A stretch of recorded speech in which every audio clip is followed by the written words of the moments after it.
We'll have to figure out how come the sound didn't get over onto the phone. Okay, we'll start again. Been out here for a while. Got to see some of the scenery. Behind me, I'm on top. This is L.W. Smith. I'm here on top of the dike in Okeechobee, Florida. And got the Rim Canal behind me and the lake over here. Lake Okeechobee. And I call this a hidden gem because you don't see this. And I'll go back to beginning of this. The dike was built in the 30s. I'm not exactly sure which year in the 30s, but during the 30s it was built as we were in the Depression, and it was one of the work projects. And in the 20s, 25 and 26, there were two hurricanes that came through. And there was a lot of loss of life. It pushed the water from Lake Okeechobee, and the one year it was headed more east and hit the town, I believe, Pahokee, and then the other year it came through and hit the town of Okeechobee, and there was like over 3,000 people that perished from those hurricanes that time, kind of like the Bahamas, and when the hurricanes went through there. And getting back on track. So anyway, they built the dike. They pulled the dirt from, they made a rim canal. There's a lot of locks and structures in the rim canal. And there's locks, and it goes all the way around the north and west sides, and some around the east side, and it goes down along the east side. But then along the southern part, there's not really too much, they didn't get that far, and there's no towns on the very southern edge, and so it drains into the Everglades. There are still structures there and still a controlled flow, but the Corps of Engineers is in charge of the lake because of the large, it's a large body, provides fresh water for many communities, and the average depth is only about 12 feet, if I remember correctly. And it's called Okeechobee. The story is that Okeechobee stands for, and from the Seminole Indians, it stands for water you can't see across. So I think that's true, but I have to check it out. Anyway, we have a new, I'll swing back around here again. You can see there's construction going on. They're building a new pumping station to pump the water out back and forth between the canal and the lake, and Newbin Slough. And at Newbin Slough, there's a canal that goes from Okeechobee over to Indiantown and provides water for the generating plant there in Indiantown, the coal generating plant, and the Florida Power and Light. I think there's a gas-fired plant, and also they have quite a few solar plants over there. So that's kind of the hidden gem. You don't see this unless you get off of the road that circles the lake. You got to get off and get on either on the dike and all that, or on the water, in order to see these things. And that led me into what I was thinking about what happened today. As I came across on Twitter, I'm on Twitter, and I get mentions every now and then of people that you should follow, just like Facebook says you should follow somebody or get to know this person or whatever, and it gave it the name of Target Tory. And for some reason it looked familiar, but I couldn't place what that meant.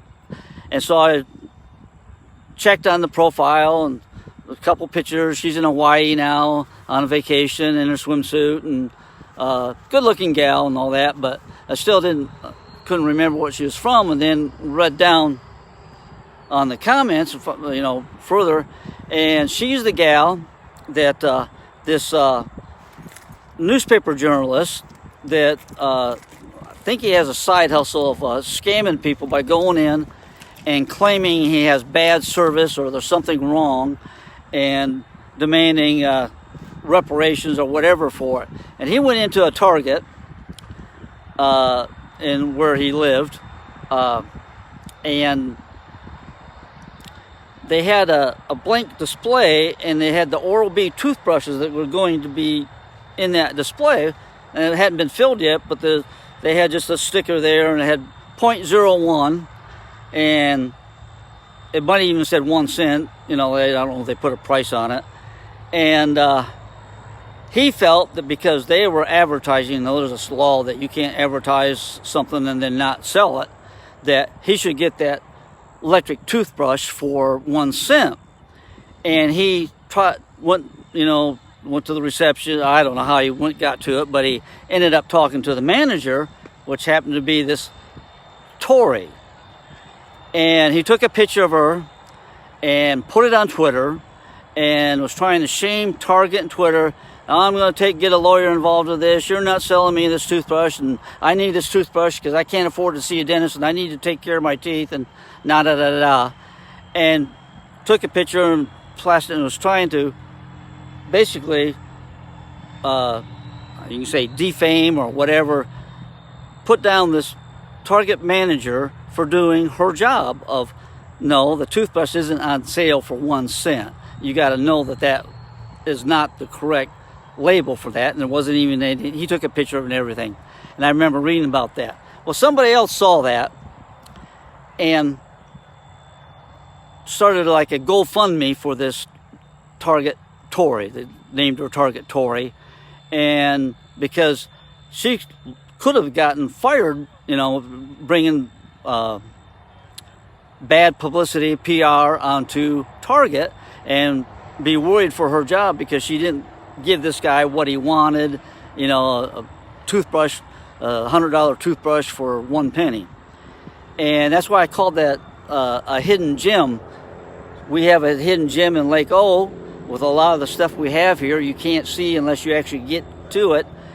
And a lot of people have hidden gems that are sometimes brought out by either circumstances or events, internal or external stimuli that brings out things in people that they didn't know they had.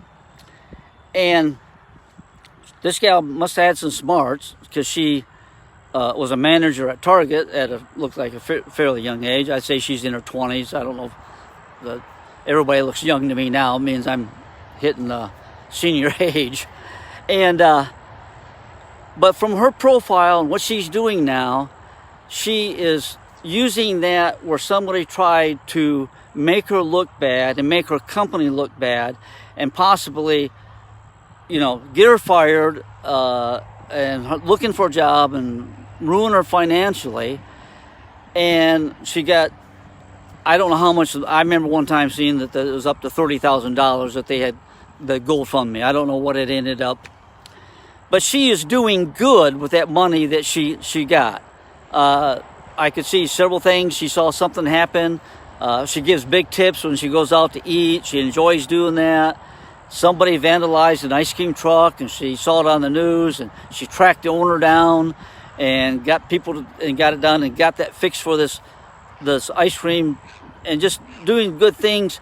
And it looks like she is going to do very well for herself and make good of this external, this event that could have ruined her. And now she is moving onward and going to do something wonderful with her life. I hope she does great with it. I guess I'm going to have to edit this video later if I had with all the beginning with no sound. Should have done a test ahead of time, I guess.